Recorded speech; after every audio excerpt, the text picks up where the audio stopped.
네, 공생원을 아십니까? 공생원은 함께 산다, 같이 산다. 이 가치를 가지고 1928년 윤치호 전도사님이 어느 날 설교를 마치고 다리 밑에 불빛이 보이는 것을 보고 이렇게 봤더니 아이들 7명이 모여서 있는 모습을 보고 그 아이들을 데려다가 옷집에 가서 옷을 입히고 그리고 가게 주인에게 외상으로 합시다. 또 이 아이들이 배가 고프니까 음식점에 데리고 가서 아이들에게 먹을 것을 먹이고 돈이 없으니까 외상으로 합시다. 그리고 그 가게 주인에게 내가 예수를 믿으니 반드시 갚겠소 하고 그 아이들을 먹여주고 재워준 게 공생원의 시작이었습니다. 공생원은 이렇게 1920년대에 그때 당시 아이들은 고아였고 또 불황인이었고 그때 사실은 지금 이런 말을 쓰지 않는데 정바가 정신지체 이런 지금으로는 지적장애라고 하죠.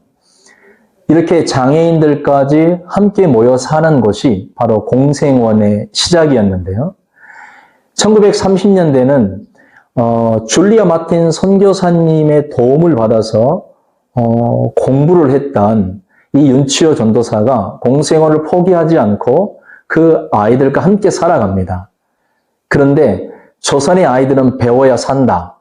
이 철학을 가지고 아이들을 가르치기 시작을 했는데 낮에는 나사렛 목수로 이렇게 일하면서 돈을 벌어다가 조금 생기면 그것을 아이들에게 먹이고 재워주는데 사용했다고 합니다. 근데 이 삶이 너무 어려웠어요. 너무 힘들었어요.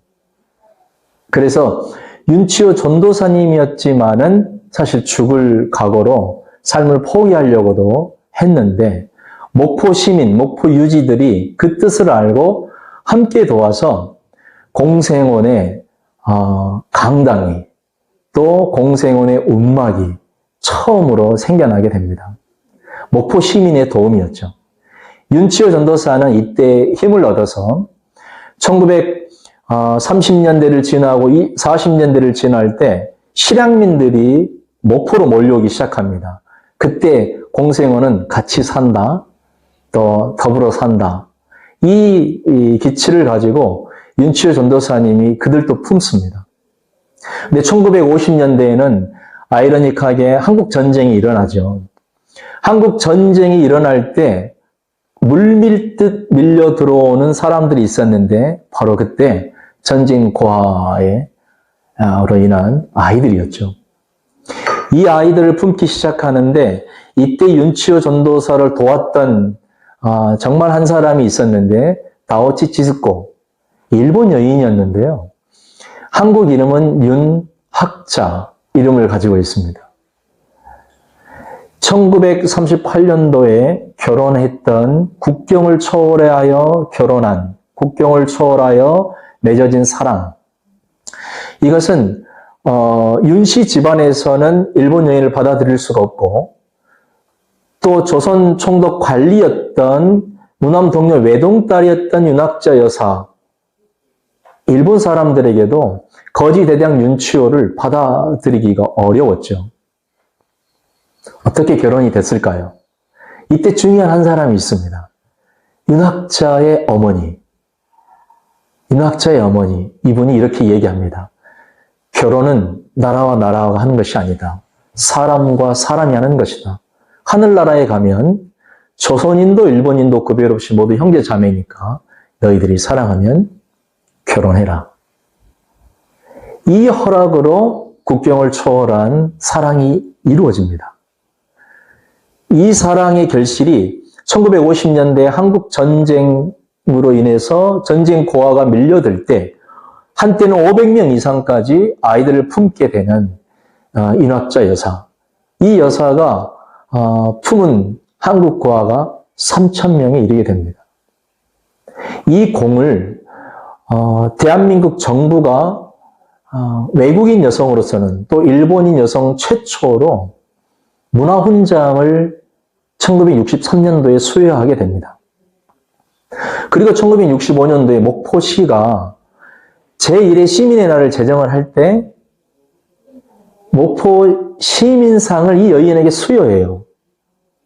목포 시민의 사랑은 이렇게 윤치호 전도사를 통해서 윤학자 여사까지 이어지게 되는데, 놀라운 것은 1968년도에 애석하게도 윤학자 여사가 돌아가시게 됩니다. 그때에 최초로 목포 시민장으로 시민 3만 명이 목포역 광장에서부터 함께 운집하여서 이 윤학자 여사를 기억해주고 장례를 치러줍니다. 어머니가 돌아가시니까 남은 것은 사실 빚만 남았어요. 이것을 다 포기하고 싶고 도망가고 싶었던 한 사람이 있었습니다. 그분이 바로 윤학자 여사의 아들 윤기. 지금 공생복지재단의 회장인데요. 저희는 2028년이면 100주년을 바라보고 있습니다. 이 윤기 회장이 1968년도에 총각 원장으로 26살 때 어머니의 뒤를 잇습니다. 근데 그때 허락하게 된 것은 어머니가 아이들을 사랑했는데 그 사랑했던 진심을 알고 그 진심이 다른 사람보다는 조금 더 많았다는 사실이죠. 그래서 어린이에게 희망을 심는 일이라면 내가 해보겠다. 근데 그때 시민장을 치를 때 시민들이 이 윤기 아들에게 찾아와서 이런 이야기를 합니다. 어머니가 살아계셨다면 세계 고아의 날을 만들었을 거야. 근데 윤기 회장님은 이 꿈을 그 가슴 속에 계속 가지고 있으면서 간직하면서 윤학자 여사가 태어난 지 딱 100주년이 되는 해, 그 해가 2012년입니다. 근데 윤학자 여사는 10월 31일 날 태어나셨지만 그날 돌아가셔요. 근데 목포 시민이 찾아와서 어머니의 비전을 이야기할 때, 꿈을 이야기할 때 유엔 세계 고아의 날 가능할까? 근데 그 꿈을 먹고 살아가고 꿈을 이루며 살아왔던 윤기 회장님은 2012년에 유엔 세계 고아의 날 제정 추진 대회를 이곳 목포에서 엽니다. 그때에 일본에서도 500명 이상이 왔어요. 서울에서도 오고 전국에서도 함께해서 윤학자 여사 100주년을 기리는 그 시기를 통해서 유엔 세계 고아의 날 제정 추진 대회도 열어지게 됩니다.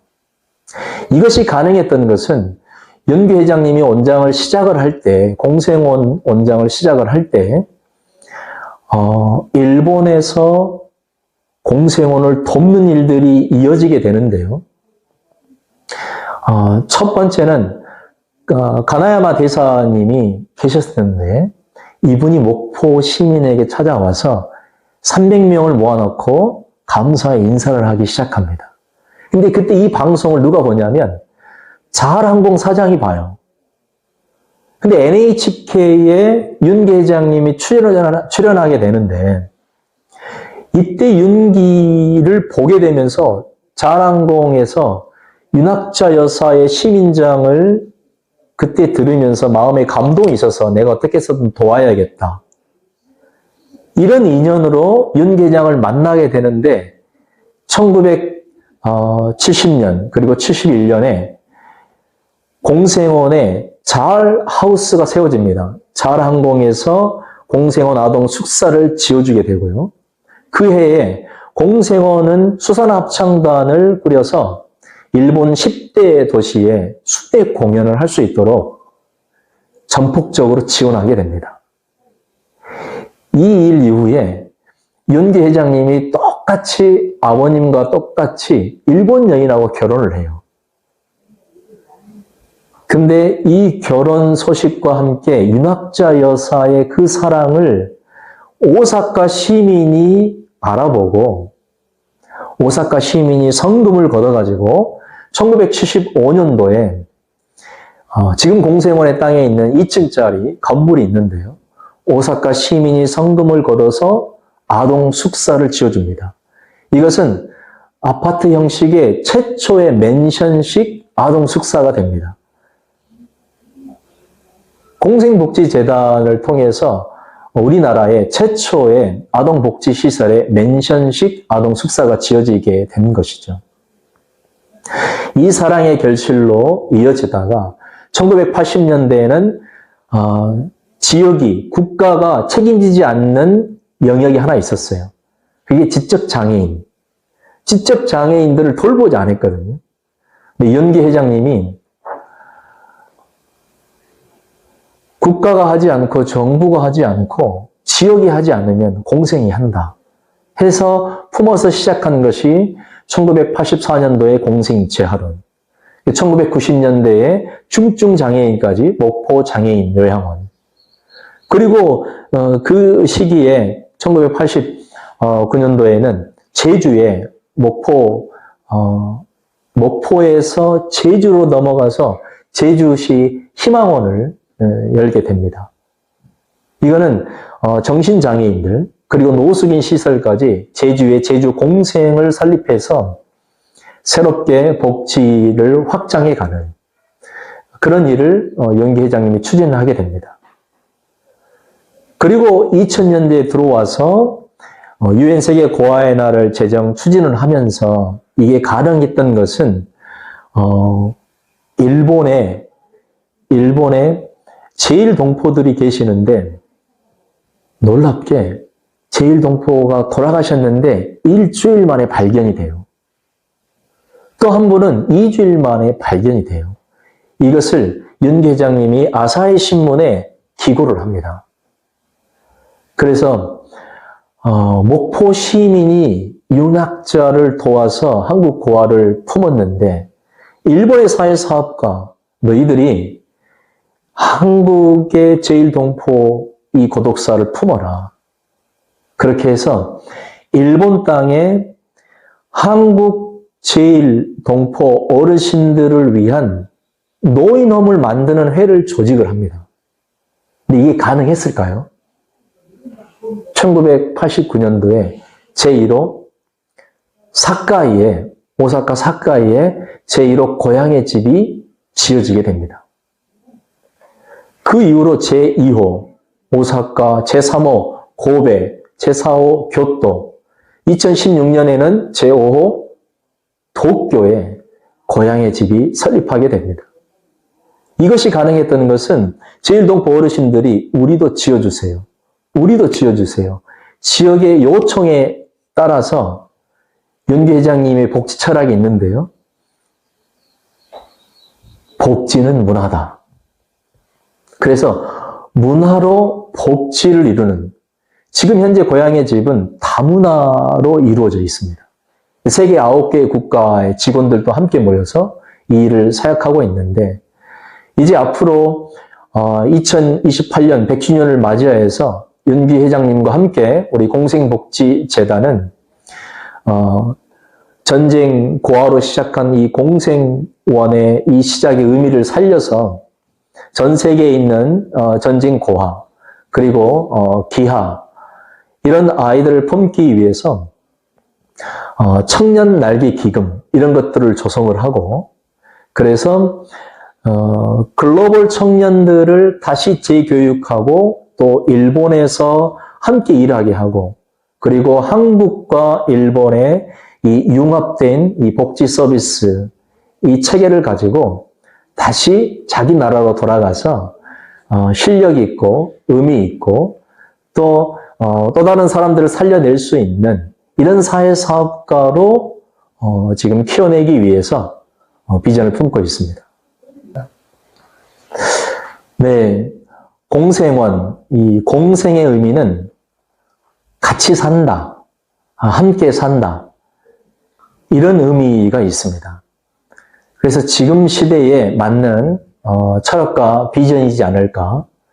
그래서 공생원을 통하여서 같이 살고 함께 살고 또 세계와 공생하는 그런 가치가 높여지는 시간이 됐으면 좋겠습니다. 저희 공생원은 목포에 위치해 있는데요. 목포에 오신다면 공생원을 꼭 한번 들려주셨으면 좋겠습니다. 들려줄 수 있는 방법은 여러 가지가 있겠지만 요즘은 들어올 수 있는 루트가 참 많잖아요. 그래서 누구든지 찾아올 수 있겠다 생각이 들고, 저희 공생원에서 오신다면 기념관이 준비가 되어 있습니다. 이 기념관에서 이 공생원이 어떻게 시작을 했고 공생원을 통해서 어떤 비전을 볼 수 있는지 기념관을 통해서 충분히 알 수 있겠다 생각이 듭니다. 언제든지 오시면 소개해 드리겠습니다. 저는 이 공생원을 어떻게 오게 됐냐면 20년 차가 됐는데요. 설립자 윤치호 전도사님의 셋째 따님이 계십니다. 그분이 공생재활원을 운영을 하실 때 직원으로 들어가서 그분의 신앙관과 또 윤치호 윤학자 그리고 윤기로 이어지는 이 사회사업의 역사를 보면서 사회사업으로 하나님의 나라를 확장할 수 있겠다. 이런 마음을 하나님이 주셨습니다. 제가 생각하는 공생 철학은 당사자와 지역사회가 더불어 살게 돕고 복지를 이루는 일, 저는 이것을 사회사업이라고 생각합니다. 이 공생원 안에서 이 공생복지재단 소속으로 저는 이 일을 꿈꾸고 싶습니다. 여러분이 함께 하시면 공생원에 있는 아동, 장애인, 노인, 이 당사자와 지역사회가 함께 복지를 이루고 더불어 살게 돕는 일, 그 일을 함께 하고 싶은데 여러분 함께 하고 싶지 않으십니까? 고맙습니다.